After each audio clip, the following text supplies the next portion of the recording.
Luzon, Visayas, Mindanao at buong mundo. Ngayon ay Biyernes, May 2, 2025. Ako si Barbie Mulak at ito ang Balitang A to Z. Nakwento daw niya na sa atin pong investigador na naidlip daw po siya. Kaya po ganun po yung nangyari. Coast Guard Sea woman at kanyang asawa, kabilang sa patay sa karambola sa SC Tex. 2 taong gulang na anak, nakaligtas. Bus driver, nakaidlip umano ayon sa PNP. Maraming bus ng Pangasinan Solid North nakakabiyahe pa rin sa kabila ng suspension order. LTFRB may paglilinaw. Sa gitna ng investigasyon sa Prime Water, Senatorial candidate Camille Villar mananatili sa tiket ng administrasyon. Pero Villar, no-show sa Alyansa Rally. Chimney ng Sistine Chapel sa Vatican, inihahanda na para sa pagpili ng susunod na Santo Papa. Sa showbiz, veteranong aktor na si Ricky Davao, pumanaw na sa edad na 63. At Bini Sheena, sasabak na rin sa acting. Life story, itatampok sa MMK. Magandang gabi, pambungad sa ating newscast. Kabilang ang isang Philippine Coast Guard personnel sa 10 nasawi sa karambola sa SC Tex nitong Huwebes ng gabi. Yan ang kinumpirma mismo ng PCG Commandant at magbibigay nila sila ng tulong pinansyal sa naulilang pamilya ng kanilang tauhan. Ayon naman sa Tarlac Provincial Hospital, dahil sa tindi ng salpukan, traumatic head injury ang ikinamatay ng karamihan sa mga biktima. Ang Balitang A to Z ni Ace Cruz. Isa pong kasamahan natin sa Philippine Coast Guard ay nakasama po dun sa nangyaring aksidente sa North Luzon Expressway. Kasama po ang kanyang asawa ay nasawi nga po. Yan ang pagkumpirma ng Philippine Coast Guard o PCG Commandant Admiral Ronnie Gavan na isa sa kanilang tauhan ng kabilang sa 10 tao na nasawi sa karambola sa Tarlac exit ng SC Tex Huwebes ng gabi. Kinilalang biktimang si Seawoman First Class Dane Janik Alinas na sakay ng isang SUV kasama ang asawang nasawi rin. Habang nakaligtas sa insidente, ang 2 taong gulang nilang anak. Kinalulungkot po namin sa Philippine Coast Guard yung nangyari na yon. At nakahanda naman po kami. Actually, may nakaprepare na po tayong financial support para po dun sa bata. 250,000. Papunta sana silang Baguio City para magbakasyon nang mangyari ang insidente. Kaugnay nito, naging pahirapan ang retrieval operations na tumagal lang hanggang 2 oras. Kaya medyo nahirapan kami sa pag-extricate kasi may tatamaan ka sa katawan ng mga nandun sa loob bago mo sila mailabas at gagamitin mo yung mga extrication equipment. Ayon naman sa resident surgeon ng Tarlac Provincial Hospital na pinagdalhan sa biktima, traumatic brain injury ang kinasawi ng karamihan sa kanila. So yung mga casualties natin, yung nagtamo ng mga mas malalang injuries, most of them merong mga mangled extremities tsaka maxillofacial fractures. So most of them most likely died of traumatic brain injury.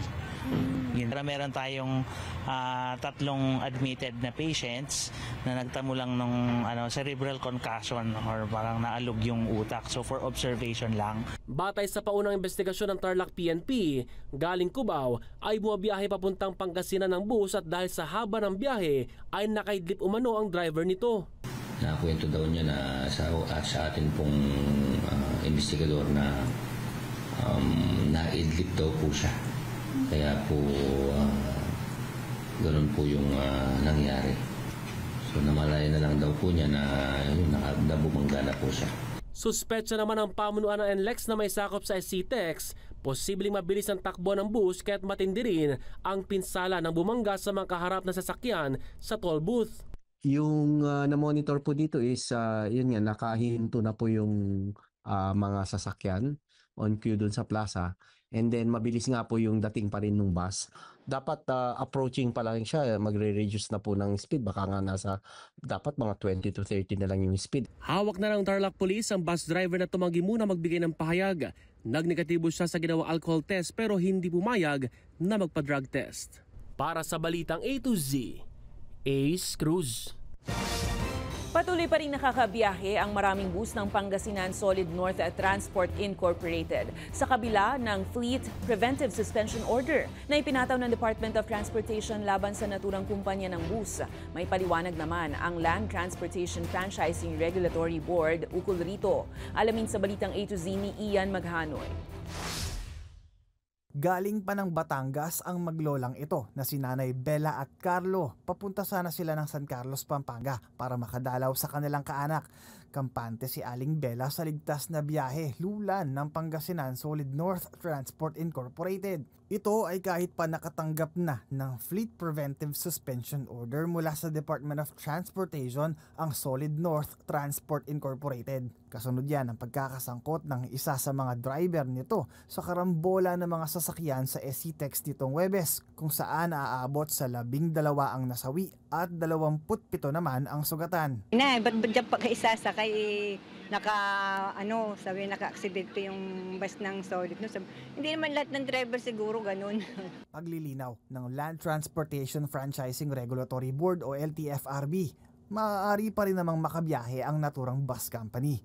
Hindi naman daw kasi lahat ng bus nito ay suspendido. Nakasaad na suspension lamang ng 15 bus ng Pangasinan Solid North Transport Incorporated na may biyaheng Cubao, Quezon City via Lingayen, Pangasinan ang pinatawan ng suspension order. Partikular na dyan ang Dagupan Bus Company Incorporated na siyang nakabababang sangay ng Pangasinan Solid North Transport Incorporated.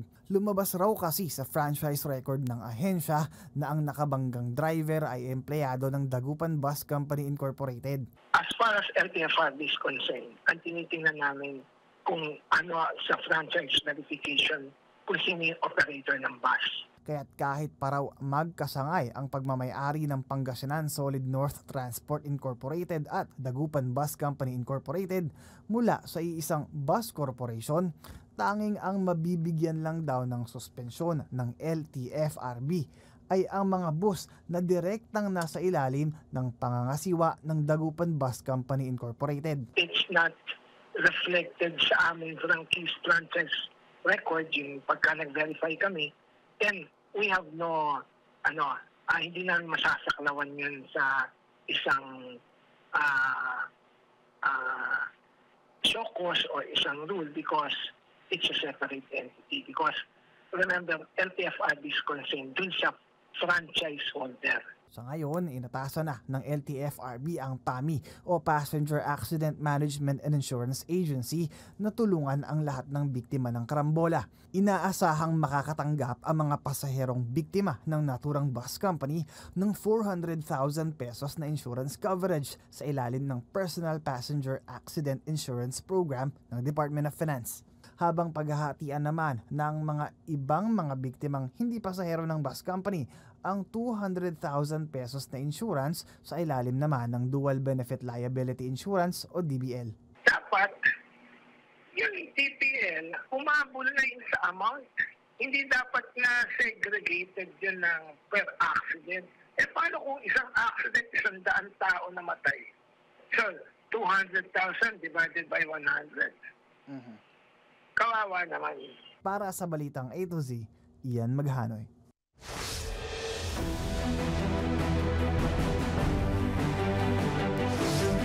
Inanunsyo ng Philippine Infradev Holdings na hindi na matutuloy ang inaabangang Makati Subway Project. Paliwanag ng kumpanya, hindi na makatuwiran ituloy ang proyekto matapos ipasya ng Korte Suprema na sakop na ng Taguig ang ilang lugar sa Makati, kabilang na riyan ang depot at ilang estasyon ng pinaplanong subway. Nakasampa na rin ang arbitration case sa Singapore para sa pagtatapos ng joint venture ng Makati City at Infradev. Matatandaang nagsimula ang 3.7 billion pesos subway project noong 2018 at inaasahang matatapos sana sa 2023. Para gumaan ang biyahe ng libo-libong pasahero. Ngunit dahil sa desisyon ng Korte Suprema noong 2021 na pinawalang visa ang hiling na reconsideration ng Makati City noong 2023, tuluyan nang nahinto ang proyekto. Gayunpaman, tuloy pa rin ang paghahanap ng iba pang transport solution para sa Makati City. Mas pinalawak pa ang Pier Number 3 at Container Yard ng Manila South Harbor para tumanggap ng mas maraming kargamento kasabay ng pagkakabit ng 2 sa pinakamataas na crane sa bansa. Pinangunahan ng seremonya ni Transportation Secretary Vince Dizon na nagpasalamat sa buong bagong investments para sa port upgrade ng bansa. Ayon sa port operator na Asian Terminals Inc., umabot sa 5.7 billion peso ang ginastos para sa modernisasyon at mula 1.4 milyon kaya nang humawak ang port ng halos 2 milyong malalaking containers. Paliwanag naman ng Philippine Ports Authority, mababawasan na ang delay sa pagdaong at pag-unload ng mga barko. Inaasahan din daw na darami ang cargo ships na darayo sa Pilipinas, lalo't tumataas ang taripa sa ibang bansa.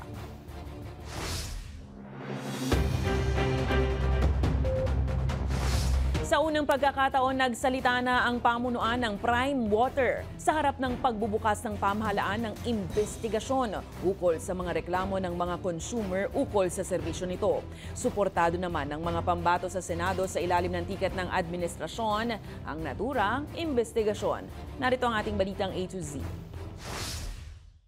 Taong 2024 pa nang gawan ng storya ng balitang A to Z ang mga reklamo ng consumer ukol saan nila'y pangit na serbisyo ng Prime Water na matagal na nilang iniinda. Akala namin naputulan na kami kasi lagi kaming walang tubig. Imbis na makatulong, pahirap. Kaya Prime Water yung tawag. At ngayon, posibleng masolusyonan na sa wakas ang kanilang hinaing. Inanunsyo na kasi ng Local Water Utilities Administration ang pagbubukas ng investigasyon sa naturang water company, alinsunod sa utos ni Pangulong Ferdinand Bongbong Marcos Jr. Uminit ang isyu ng Prime Water na siyang pagmamay-ari ng pamilya Villar dahil sa pagtakbo sa pagkasenador ni Camille Villar. Una nang sinabi ni Vice President Sara Duterte na pamumulitika lang umano sa kanilang mga kaalyadong Villar ang pag-iimbestiga sa Prime Water, bagay na agad pinabulaanan ng Malacanang. Hindi po lahat ng ginagawa ng administrasyon para sa taong bayan ay pulos or pamumulitika. Marami na po na mga kababayan natin, ang customers po ng Prime Water, na siyang umiiyak. Hindi po ito bago. Ang senatorial candidate sa bagong alyansa na tiket ng administrasyon, suportado rin ang investigasyon sa Prime Water. Yes, any issue or controversy that concerns a basic need of the people should be addressed right away. Whether it involves a politician or not. I think the decision was right, or is right na magkaroon ng investigasyon. Tama yung mga kasamahan ko. Water is life. Di po ba? E kung kalawang na lumalabas yung putik na lumalabas yan, hahayaan mo lang ba? Pero paglilinaw ni senatorial candidate Congressman Erwin Tulfo, hindi ito personalan o pamumulitika. Hindi po si Congresswoman Camille ang inimbestigahan dito. Ang inimbestigahan po yung company ng family niya. Prime Water is not Camille Villar. Mababatid na inendorso kamakailan ni VP Sara ang kandidatura ni Camille Villar.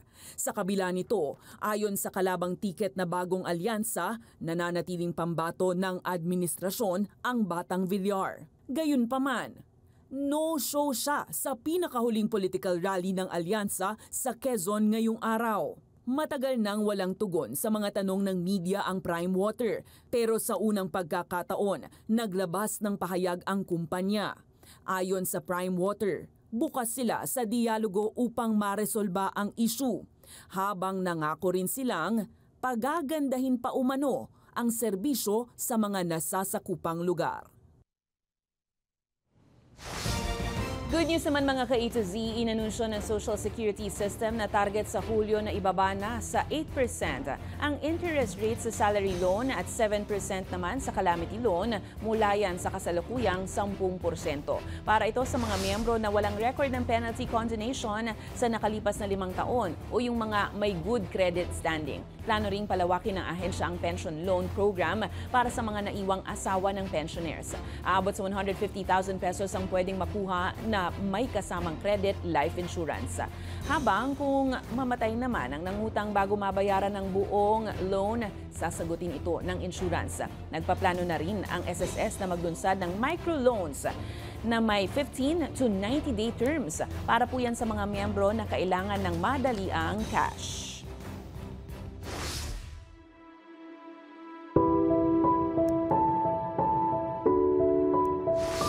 Isa na namang malungkot na balita mula sa mundo ng showbiz.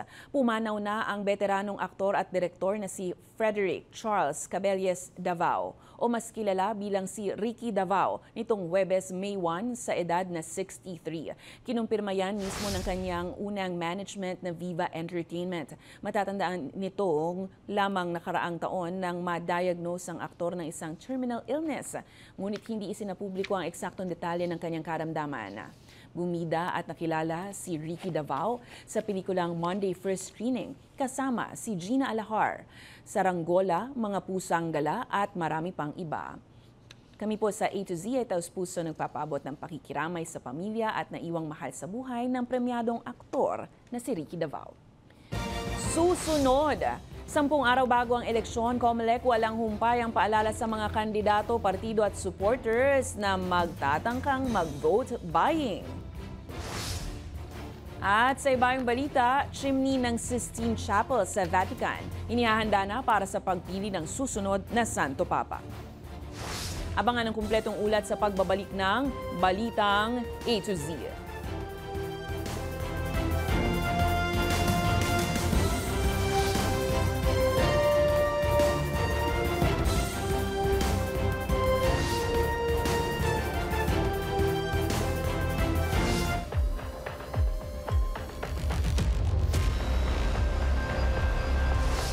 Formal nang inihain ng kapatid ni Pangulong Ferdinand Marcos Jr. na si Senator Amy Marcos ang hiling nito sa Ombudsman na imbestigahan ang 5 opisyal ng PBBM government na sangkot sa umano'y mga paglabag sa batas kaugnay ng pagkakaaresto ng ICC kay former President Rodrigo Duterte noong Marso. Ayon kay Senator Amy, lumabas sa kanilang pagdinig sa Senado na may mga naging criminal at administrative na paglabag ang 5 opisyal sa nangyaring pag-aresto kay Duterte. Nakalista sa reklamo sina Justice Secretary Jesus Crispin Remulla, PNP Criminal Investigation and Detection Group Chief Major General Nicolas Torre, Interior Secretary John Vic Remulla, Philippine National Police Chief General Romel Marbil, at Special Envoy for Transnational Crime Marcus Lacanilao. Tinatransmit ko ang Chairman's Report na bunga ng Senate investigation on the arrest and extraordinary rendition of President Rodrigo Duterte na tinangay siya hanggang sa Hague at mukhang maliwanag na maraming linabag sa batas, sa saligang batas at pati sa international law.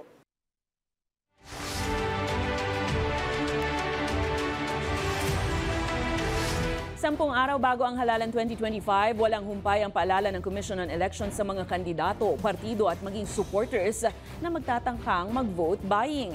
Simula na rin ngayong araw ang total ban sa pamimigay ng lahat ng uri ng ayuda, maliban na lang sa burial at medical assistance. Ang balitang ito ni Naomi Almojano. 10 araw bago ang pinakahihintay na midterm elections, patuloy ang pagsita at paalala ng Commission on Elections sa mga kandidato at publiko na bibili at magbebenta ng mga boto.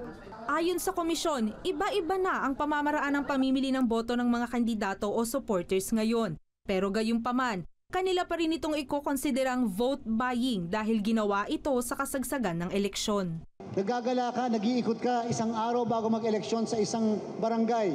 May dala-dala kang ibang eleksyon paraphernalia, sample ballots, pero nahulihan ka rin ng indelible ink. Ipipresume ka namin na engage sa vote buying. Nasa kandidato na aniya kung paano ipaliliwanag ito at patutunayang hindi sila namimili ng boto. Ayon pa sa komisyon, dahil ilang araw na lang botohan na, mas tataas pa ang bilang ng mga kandidatong susubok na mamili ng boto. Yung nakikita niyo po mga halimbawa ng pamimili ng boto sa kasalukuyan, pasimula pa lang yan. Ang pamimili ng boto tataas 3 araw bago mag-eleksyon. Tandaan niyo po yan. Dagdag pa ni Garcia, sa kasalukuyan wala pa silang natatanggap na report ng vote buying gamit ang anumang klase ng electronic wallet o e-wallet apps. Kaugnay nga niyan, simula na rin ngayong Biyernes ang total ban sa lahat ng klase ng ayuda, kabilang na ang pagbebenta ng 20 pesos kada kilo na bigas. Abuse of state resources ang kahaharapin ng sinumang lalabag dito at maaaring madiskwalipika o kasuhan ng election offense. Samantala, umarangkada na ngayong Biyernes ang final testing and sealing ng mga automated counting machine na gagamitin sa Mayo 12. Isa ang Pateros Elementary School sa pinagdausan nito na pinangunahan din ni Chairman Garcia. Ang purpose nitong final testing and sealing ay siguraduhin na ang mga makina ay gumagana ng tama, ang mga balota ay tinatanggap ng makina, ang mga makina ay tumutugma sa mismong balota kapag manually counted. At the same time, makikita rin kung yung mga balota ay tamang na imprenta. Ayon sa komisyon, so far so good ang unang araw ng final testing and sealing dahil walang aberyang naitala. Magtatagal hanggang Mayo 7 ang final testing and sealing ng mga makina at balota. Para sa Balitang A to Z, Naomi Almojano. Simula ngayong Sabado, May 3, naka-full alert na ang pambansang pulisya bilang paghahanda sa 2025 national at local elections. Ayon kay PNP Chief General Romel Marbil, 100% na ang kanilang mga tao sa ground. Sa ilalim ng full alert status, ipinagbabawal na ang leave sa mga kapulisan. Kanina sa Davao City, nagsagawa na rin ng send-off ceremony para sa mga nakadeploy na police officers at security groups. Matatandaang nasa 33,000 na pulis ang una na rin bumoto sa ilalim ng 3 araw na local absentee program. Yan ay bilang paghahanda sa kanilang pag-duty sa araw ng halalan. Sa kabuuan, nasa 120,000 na personel ng PNP ang ide-deploy sa mahigit 37,000 na voting centers sa buong bansa na buong puwersang magbabantay para sa malaya, maayos, mapayapa at mapagkakatiwalaang eleksyon. Iginigiit ng Malacanang na hindi makikialam ang Pangulo sa preventive suspension na inilabas ng Ombudsman laban kay Cebu Governor Gwen Garcia. Paliwanag ni Communications Undersecretary Claire Castro, binigyang diin ni Pangulong Marcos na karapat-dapat lang na tratuhin si Garcia ng makatao at may paggalang sa kanyang tungkulin. Giit ng palasyo, susunod ang administrasyon sa due process at rule of law at may karapatan si Garcia na idaan sa legal na proseso ang kanyang depensa basta't alinsunod ito sa batas. So susunod po tayo kung anong sinasabi ng batas at kung ano po ang procedure na dapat gawin. Siguro maaari po itong i-avail ni Governor Gwen Garcia at kung ito naman po ay naaayon sa batas, dapat punto pa rin. Naglunsad ng sariling investigasyon ng Commission on Human Rights sa pamamaslang kay dating Kalibo Aklan Mayor at batikang journalist Juan Johnny Dayang. Ayon sa CHR, mahigpit nilang kinukondena ang walang habas na pag-ataking ito. Matatanda ang binaril ang 89 na taong gulang na si Dayang sa loob mismo ng kanyang tahanan sa Aklan nitong Martes habang nanonood lang ng telebisyon. Umapela din ang komisyon sa mga mamamahayag na isumbong agad ang anumang banta o pananakot sa hanay. Patuloy namang iniimbestigahan ng Kalibo Police ang motibo sa krimen habang hinahanap pa rin ang salarin na nagmotorsiklo paalis matapos ang pamamaril.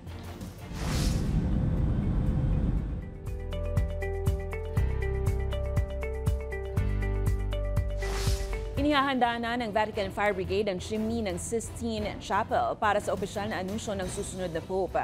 Simula May 7 ay magtitipon nga ang mga kardinal ng Simbahang Katolika sa Sistine Chapel para pagnilayan at pagbotohan kung sino sa kanila ang karapat-dapat na maging Santo Papa. 2 beses sa isang araw boboto ang mga kardinal. Para tagumpay na mapili, kailangan makakuha ang kardinal ng 2/3 ng mga boto, katumbas yan ng 89 votes. Ayon sa tradisyon, itim na usok ang lalabas sa chimney kung wala pang napipili. Puting usok naman ang hudyat na may bago ng lider, ang bilyong-bilyong Katoliko.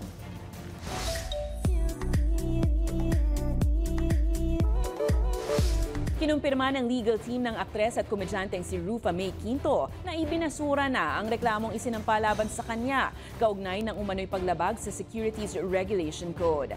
Ayon sa kanyang abogado na si Attorney Jose Aspiras, ibinasura ang reklamo dahil sa teknikalidad. Inilabas naman na naturang desisyon ng korte noong April 24. Matatandaang bukod kay Rufa May, nadawit din sa issue si Neri Naig Miranda na umano'y naging endorser ng kumpanyang Dermacare. Sa aming pagbabalik sa showbiz, Bini Sheena sasabak na rin sa acting. Life story, itatampok sa Maalaala Mo Kaya.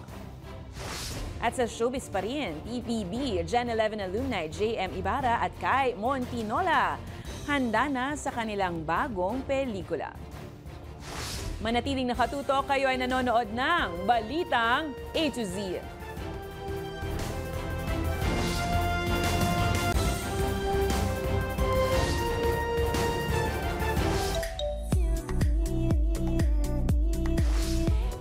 Pag-awit ang kaya ni BINI member Sheena dahil maging sa pag-arte, sasabak na rin siya para sa pagbabalik ng longest-running anthology program na Maalaala Mo Kaya, kung saan tampok sa isang episode ang storya ng kanyang buhay. Samantala, PBB Gen 11 alumni JM Ibarra at Jai Montinola handa na sa nilulutong pelikula na Child Number 82.